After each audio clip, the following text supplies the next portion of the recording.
ANC ithe okuzobe kuseqhulwini emhlanganweni wesigungu sayo esiphezulu kusasa wudaba lwezinkinga eziNkampanini ezingamabhizinisi ombuso. Kuzobe kubhekwa nendlela asingathe ngayo izinkinga zeSAA neEskom. uNgqongqoshe wezamabhizinisi ombuso uPravin Gordhan abanye ngaphakathi esigungwini esiphezulu seANC bafuna ukuthi ibhantshi ligcwale umoya nakuGordhan njengojaba Mabuza ube ngusihlalo webhodi yakwa-Eskom ngokukhohlisa umengameli uCyril Ramaphosa mayelana nokucima kagesi ngenhloso yokuwonga. uNgqongqoshe wamabhizinisi ombuso uPravin Gordhan ubhekene nenkinga owathamela lo mhlangano we-NEC ye-ANC kanti ukusebenza kwakhe kulowo mnyango kuzobhekisisa kakhulu kulo mhlangano. Okhulumela i-ANC uPulemabe uthi isigungu esiphezulu se-ANC asibhungi ngabantu abaqashwe uhulumeni njengongqongqoshe, kepha izinkampani ezingamabhizinisi ombuso zizobe ziphezulu kuzobe ekubhungwa ngako kulo mhlangano ngaphambi komhlangano welihutla oqala ngomgqibelo. The National Executive Committee throughout has never sat and discussed individual deployees. We don't do that. It is the prerogative of the President to appoint members of the National Executive.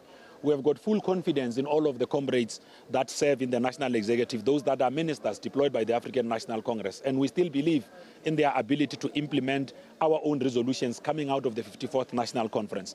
All what is happening here, including a report that we'll be getting from Comrade Pravin, will have to give us feedback on the work that they themselves are doing in government to make sure that we turn the situation around.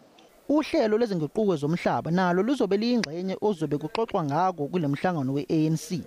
uMathole Motshega ohola uhlelo lwezomhlaba ekuguquleni kwegigaba zama-25 somthethosisekelo ukuvumile ukuthatha komhlaba ngaphandle kwesinxephezelo wethule umbiko ngalolu daba esigungwini seqembu.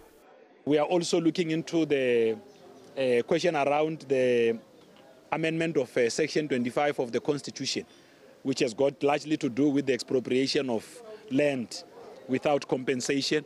Having had all of the kind of public engagements that took place, but also receiving a report from Comrade Mathole Motshega, who is a member of the National Executive Committee as well, but also leading that effort in the African National Congress.